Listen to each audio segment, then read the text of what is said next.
Pastor Joy, thank you. Okay. Technically, every one of us know what we need when it comes to money.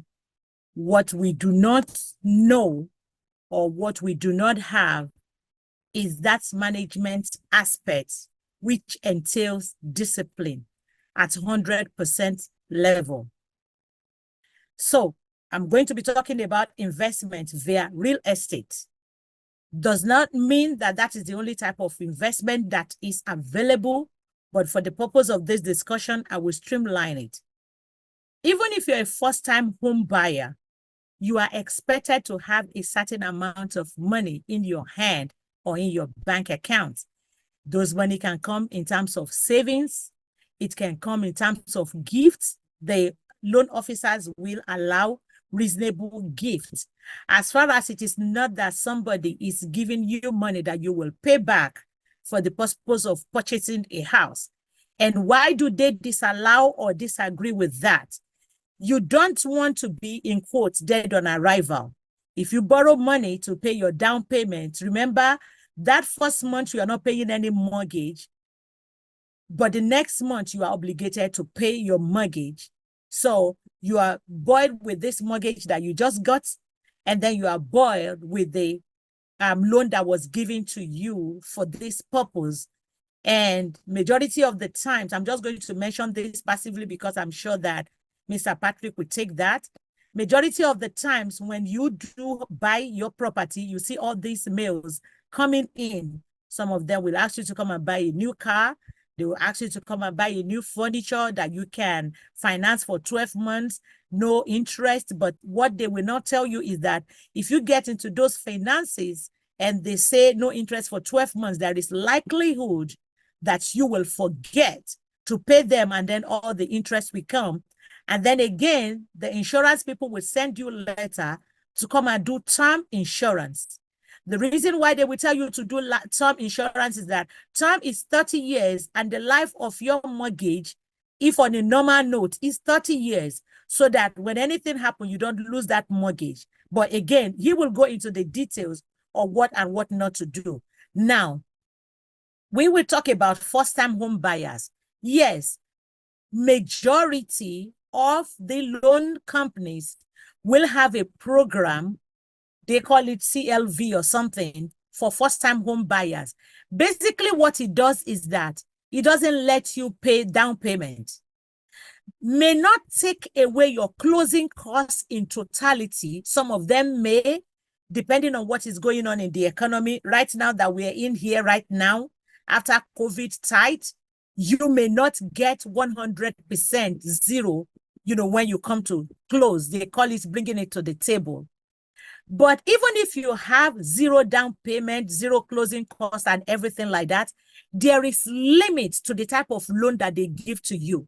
Some of them will tell you that you cannot buy a house that is more than a certain amount of money, creating a limit in the type of property that you will want to buy on your own. Will I advise you to buy a single, a townhouse as a first-time home buyer? Coming from experience, the answer is no. Because majority of the times when you are going in, and if I say townhome is a no, that means that condo is a super no. Now, the thing is that anytime that you want to buy, because most of these properties are a little bit cheap and affordable at that time, you will say, oh, in 5 years, I will grow quickly and I will move out of it. But you find out that in 5 years, so many things are on top of that. It's possible that you got married. It's possible that you want to educate yourself more. It's possible that your parents are getting a little bit older, and take it or leave it, they depend on you a little bit. Your siblings have now started seeing you as somebody who is successful. They are expecting you to give something. The church folks are also seeing you as somebody who should be one of the groups of the highest titles in the church. A discussion for another day. And then Pastor Wale put so many vibes into the type of clothes that you wear. So right now you have to be, you have to reflect and dress the way you want to be addressed. Maybe you're in your profession, you have been promoted, you need to wear more suit. So many things just creep in on their own. And then I'm sure that nobody here is less than 18. You were all here before COVID happened. Interest rate was 2.5. Now it's 9 point something. The affordability becomes an important issue. That's one of the reasons why I said you're doing it, do it right the first time. Buy a single family home. You can expand into it a little bit. I still have 5 minutes. So let me go into how you will save that money to do your down payment. If we are blessed by beautiful parents, we clap for them. We are here, we are all beautiful parents. Our children, we intend for them to be beautiful parents. So I'm going to give you some little scenarios. Instead of celebrating birthdays for your children, save them $1,000 every time that they're here with you on planet Earth. Before these children step out of the home, majority of them will be 20 years of age or 22 years of age when they graduate from high school. You have saved $22,000 for them. On the average, that will be enough for down payment for a reasonable economy. The economy that we're in right now, remember I said it's not too reasonable until the interest rate begin to come down to the 2.5 and 3.5 that we all know. So for a reasonable economy, you should have to give them a graduation gift, no party, of $22,000 or $20,000. So if you have 3 children and you have money and you have, even if all of them are not 20, you have $20,000 across board for them, that's 60,000 that you have in savings account for them. And you are building confidence in them. Now, when they still listen to you, because the problem that we have with this generation is them being able to listen. But I always tell them, we didn't just grow up. We were also youths before we grew up. So don't just throw us away like that. Now, if you give them that, if you tell them, you know, if you stay in this house for the next 2 years, even the fact that you are working, you don't want to go and take that rent of $2,200, if they can listen to you, in the next 2 years, they will be qualified to buy their first home. You can help them with paying their down payment, which gives them a soft landing.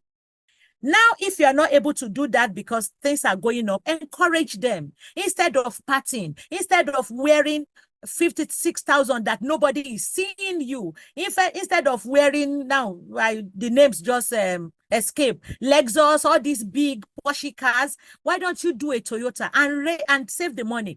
Dash yourself 1,000 every year.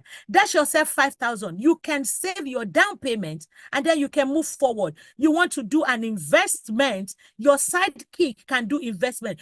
Do money pool. Hard money lenders do about 12% or even 15% or 11.5%. That is that is you losing your shirt right there.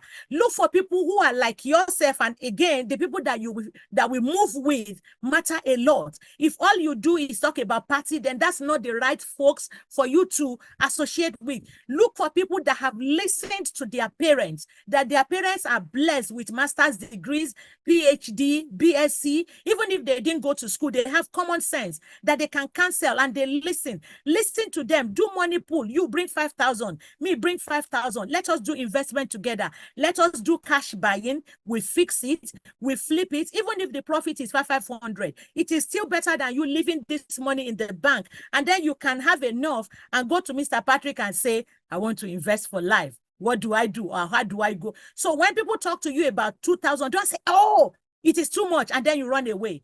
Come back to it, sit down. If this person can do this, like Pastor Wale said, why can't I do it? Listen to what your parents have to say. Go to them every now and then. Mommy, I remember that when we were young, you used to say A, B, C, and D. Can you elaborate on it?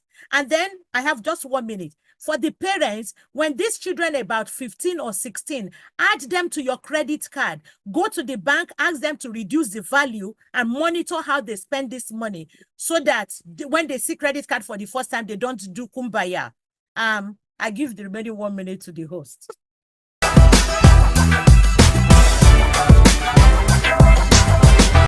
Well, let's now go to Mr. Patrick. Over to you, sir. 10 minutes. Yes. Saving and investing.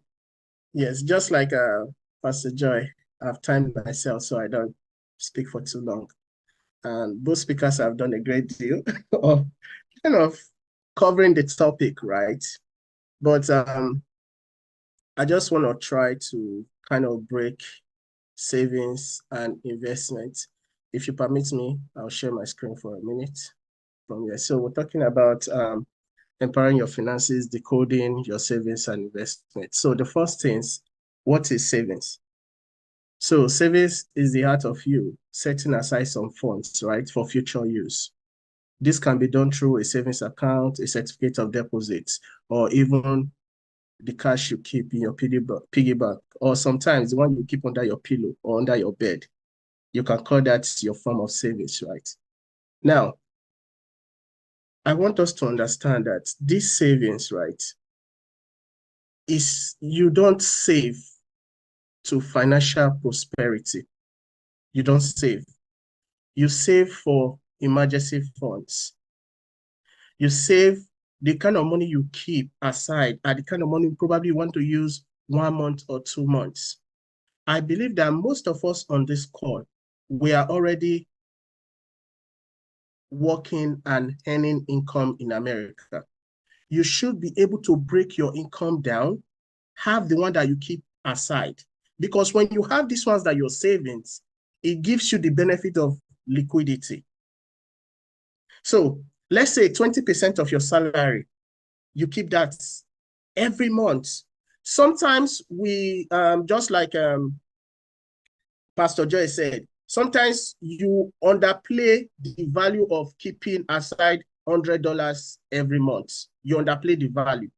If you start to keep this thing, you make it an habit, you will see that in 1 year, 2 or 3 years of you working in America, you have now been able to build liquidity that becomes your emergency fund. And then when you start to save your money, is low risk, right? You don't have the risk of losing it. And there's security and it's very stress-free for you to save that money. Now, what are the disadvantages of saving your money? You have inflation to deal with. Like Pastor Joy talked about, the interest rate right now is like 9%. The reason why we have interest rate of 9% is because inflation. In America, the inflation increases every year between 2.5 to 4% every year. So when you start, if you are planning your future, because we're talking about future finance, when Pastor Wale was speaking, he talked about building wealth. Wealth is not something, some people get wealth handed to them. That's why you see them squander it. Now, when you want to build wealth, it's for future finance, right? So you are not going to save for your future finance. No, you're going to invest into it. You're going to invest into that. But when you talk about savings, you have to calculate inflation. So you only keep money that you need for emergency fund. That one, you don't even care if inflation is eating into it. It doesn't concern you. You know that money is there when you need it.